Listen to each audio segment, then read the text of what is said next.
Este versus es en particular de dos libros que no son novelas, sino que creo que entran en la categoría de divulgación. Uno de ellos es La sabiduría de los lobos y el otro es Barridos por el viento. Tal como lo dije en las reseñas en su momento, La sabiduría de los lobos es un libro hecho por una investigadora de lobos, en donde ella transmite sus conocimientos y aquello que conoce de los lobos en su hábitat natural, en donde dentro de un gigantesco parque reserva están investigando a los lobos y es de cierta manera la transcripción de lo que se puede ver en estos documentales con excelente fotografía del National Geographic, pero me refiero concretamente a estos que están narrados y en donde los personajes, es decir, los animales, tienen nombres y a lo largo del documental vamos viendo qué pasa con ellos, para dónde fueron, si se murió, etcétera. Y de cierta manera es una película, pero en realidad es un documental porque nos están contando datos, nos están diciendo cuánto viven, dónde cazan, cuántos meses dura el apareamiento, etcétera. Por el otro lado, Barridos por el viento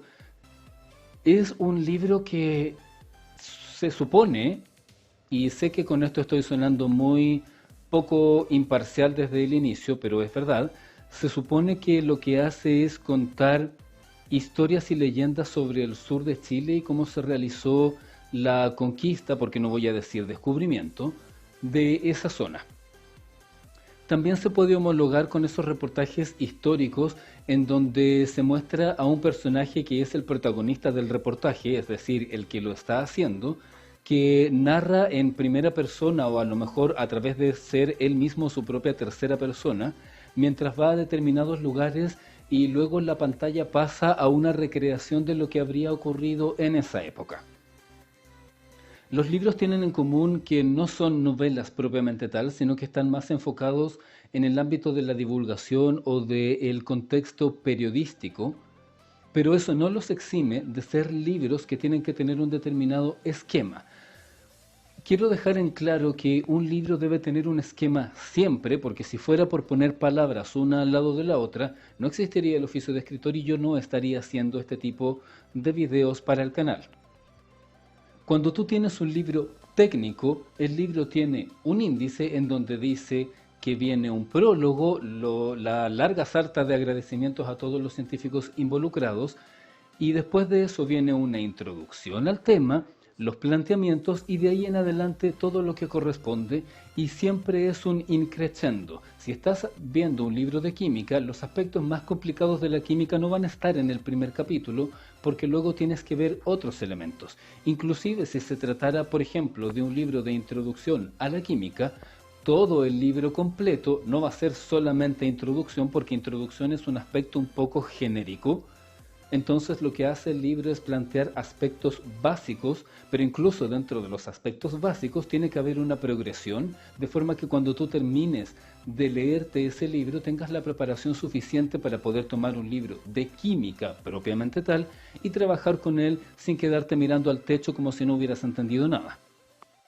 Ahora, esto que acabo de decir es relevante porque los libros de cualquier tipo deben tener una estructura y esa estructura debe ser consecuente con lo que está contando para que yo como lector pueda pasar a través de este libro y sentirme en una zona cómoda. Hay que entender que como se trata de divulgación o periodismo, no tengo que hacer suspensión de la realidad como en el caso de una novela. Aquí estamos partiendo del punto de que lo que me están diciendo es algo verídico, puede tener ciertas libertades en la forma en cómo se narra o la forma en cómo se presenta, más frío o más edulcorado o con alguna metáfora, pero en contexto concreto te están contando cosas que suceden. A diferencia de otros libros, como por ejemplo El universo en expansión, en donde el viaje es una herramienta para contarte datos entretenidos del espacio, la distancia a la que hay un astro de otro, el volumen de las estrellas, el peso, etc. En el caso de estos dos libros que están compitiendo en el versus, tanto La sabiduría de los lobos como Barridos por el viento tienen la misión de presentarte un escenario. Es como si entraras a un museo en donde tú vas a ver ciertos datos que son importantes, pero lo que importa es la construcción en general. Y aquí tengo que decir que la forma en que se presenta y el resultado es por completo distinta. En el caso de La sabiduría de los lobos, la autora lo que hace es introducirte en el parque y una parte del libro lo que hace es contar lo que hace ella y los otros fotógrafos, cómo rastrean a los animales, cuánto tiempo tienen que estar en terreno para poder captar una imagen, cómo funcionan los micrófonos y toda esa dinámica interna te permite ponerte en situación en que se supone que si estás analizando animales en su hábitat natural, tienes que hacer todo lo posible para no intervenir, porque así funciona.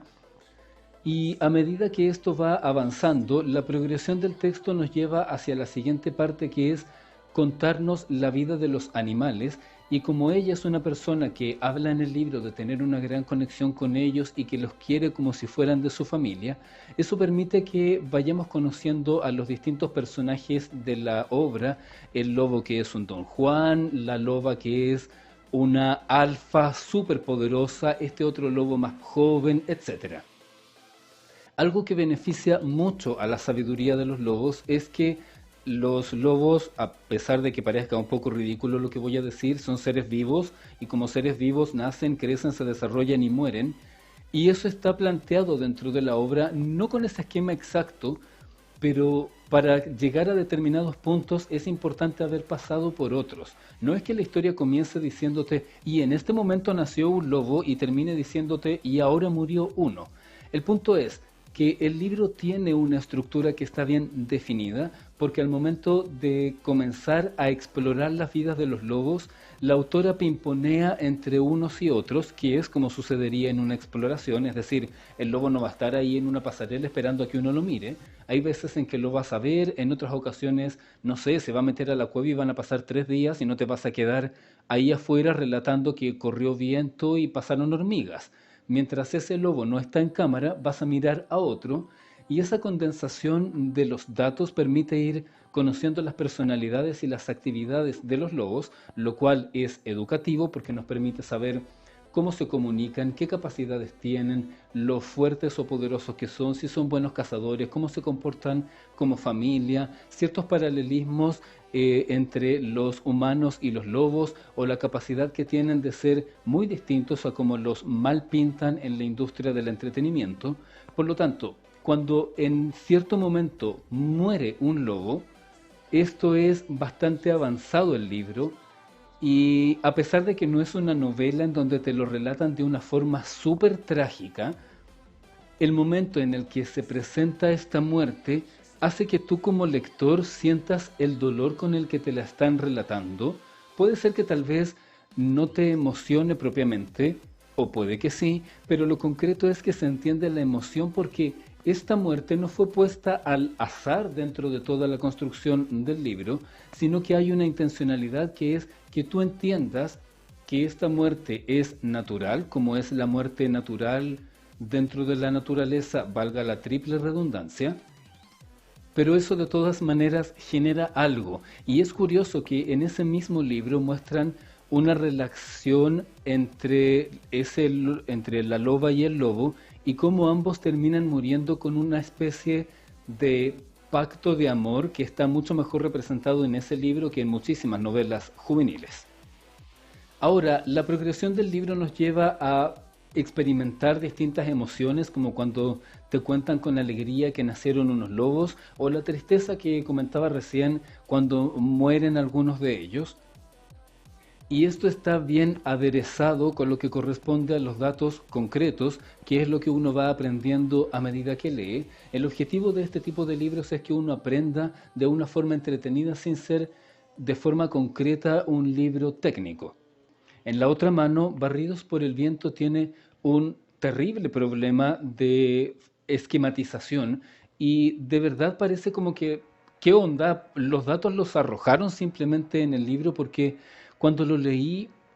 al principio tengo que reconocer que por lo que dice la sinopsis de la contratapa, yo pensé que el libro se trataba de leyendas porque la sinopsis habla de leyendas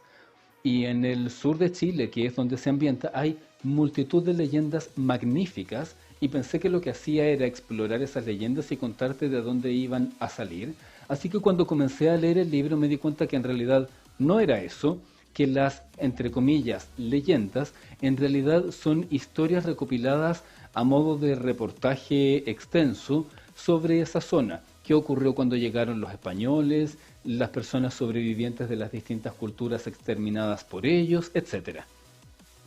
Tengo que decir que en el aspecto técnico, de forma específica, está bien. Hay datos que son interesantes, te aporta con fechas, te hace ciertas comparativas, te permite entender también cuáles fueron las situaciones que ocurrieron, pero el punto es que esto está mezclado con ciertos relatos que son de un corte, quizás podría decir un poco más poético, y es extraño porque el libro parece que a fuerza trata de meterte en una cierta mística que no le corresponde porque no es una novela, pero podría conseguirlo si tuviera una estructura. El tema es que no solo no la tiene, sino que además es súper confuso porque, a modo de ejemplo, en un capítulo me están contando la historia de que iba un barco, es decir, venía un barco desde Europa hacia acá y te hablan del capitán y se supone que en esa parte hay como una especie de romanticismo por el trabajo de dirigir un barco y cómo se enfrentó a los navegantes y qué pasó con este otro, etcétera. Muy bien, pero resulta que no pasa ni 2 capítulos de diferencia y nos enteramos que ese capitán viene en un barco donde vienen extranjeros a Chile y lo que hacen al llegar a Chile en aquellos tiempos era asesinar a los hombres y mujeres fuertes de las tribus, a los niños mandarlos a entrenar como esclavos para que trabajaran la tierra para los terratenientes y a las jovencitas y a los jovencitos bonitos convertirlos en esclavos sexuales de los terratenientes. Entonces, ¿cómo se supone que tengo que sentirme ante eso? Tengo que estar leyendo un capítulo y decir, oh, mira, qué interesante, la vida casi tipo Jack Sparrow de este capitán, y al siguiente capítulo de decir, ah, mira, qué simpático, están violando adolescentes. Es como, no, no funciona de esa manera y no estoy diciendo que no lo presenten. Me parece correcto que se hable de eso porque a lo largo de la historia, como los que ganaron fueron los españoles al momento de conquistar, porque esto no fue un descubrimiento, la historia contada por los ganadores siempre es más romantizada y los pone prácticamente como que ellos vinieron a entregar tickets de comida y con eso consiguieron construir una sociedad mejor, cuando lo cierto es que en América se cometió un genocidio y se asesinó, se torturó y se violó a cientos de miles de personas a lo largo de todo el continente. Repito, me parece bien que se hable del tema, me parece bien que un libro tenga el valor de hablar de esto y decir, sí, ¿sabes qué? En tal zona, este terrateniente que, no sé, su apellido ahora es ilustre o sus recontratataranietos son importantes en la zona, ¿sabe qué, señora, señor? Este terrateniente tenía una corte de muchachitos de 14 años a los que violaba todos los días.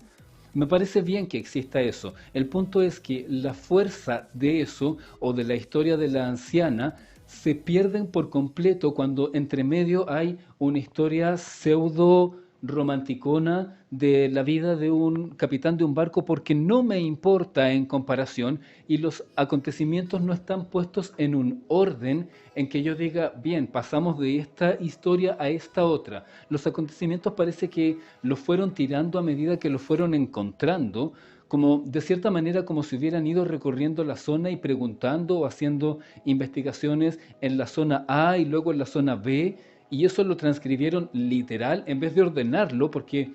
como esto es un libro y no es un mapa, no me interesa el avance geográfico, sino que me interesa que tenga coherencia narrativa. También recuerdo especialmente un capítulo, o puede que sea más de uno, en donde se cuenta la historia de una anciana que, para ser sincero y resumir, es la última sobreviviente de su especie y es sumamente trágico porque, en resumen, a ella lo que le queda es su historia. Nadie más habla su lengua, su idioma, su historia y todos sus antepasados van a morir con ella. Es una historia súper trágica que se diluye por completo cuando un capítulo antes o un capítulo después, no me acuerdo con exactitud, me están contando algo de un museo o de unas cartas de alguien que no me interesa, que está en una parte, y es como, ¿por qué nadie ordenó esto? ¿Por qué no tiene sentido? No me sirve que me estés contando algo que tiene una fuerza y que permite que se conozcan hechos que son importantes si no lo estás haciendo con un orden.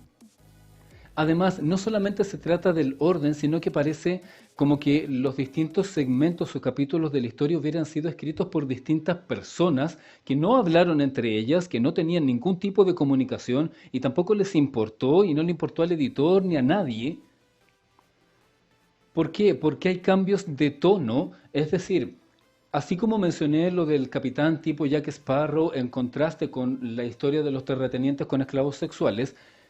eso pasa a lo largo de todo el libro. Entonces nunca sé cómo es que se supone que me tengo que tomar algo. En una parte hay una carta escrita por un personaje quiero decir una persona de esa época, y es súper anticlimático porque se supone que tiene que ser como trágica, pero esa carta no tiene ningún contexto y después en otra parte te dan como un contexto relacionado o te hablan al respecto, pero no está ordenado, no hay una introducción correcta y se supone que yo tengo que estar como en automático y cambiar como, ya saben, como estas figuras 3D que se van adaptando o como estas almohadas con memorias 3D, esa es la expresión correcta, que dependiendo de dónde pongas la mano tomen una determinada forma, no funciona así, la mente humana no funciona de esa manera y estás esperando que yo complete la historia por ti. Así como digo en otros momentos que una novela, una historia, tiene que mostrar en vez de contar, cuando se trata de un trabajo investigativo o periodístico, tienes dos alternativas.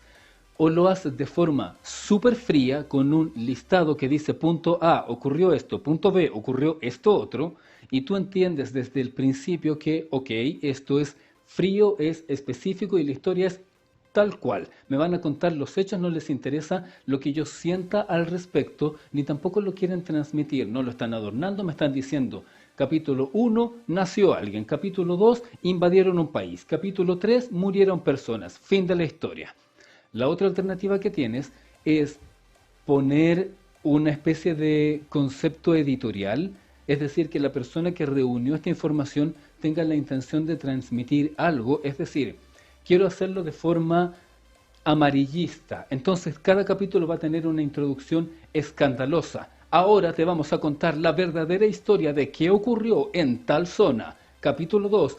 Tienes que descubrir esta historia en donde sabrás cuál es la verdad de las violaciones en el sur. Capítulo 3. En este momento vas a descubrir lo que nadie te ha contado antes sobre los asesinatos de los líderes mapuches. Entonces, cuando tú lees eso, sabes que están poniendo un determinado tono y tú dices, bien, me quieren transmitir tal emoción, lo que significa que me voy a topar con un material que es emotivo o es impactante o es muy controversial, da igual, pero tiene un tono. Este libro no tiene ningún tono, es sumamente confuso, es contradictorio, hay capítulos que no tienen ningún sentido en conexión con otros, no hay una progresión, no hay un orden, hay segmentos que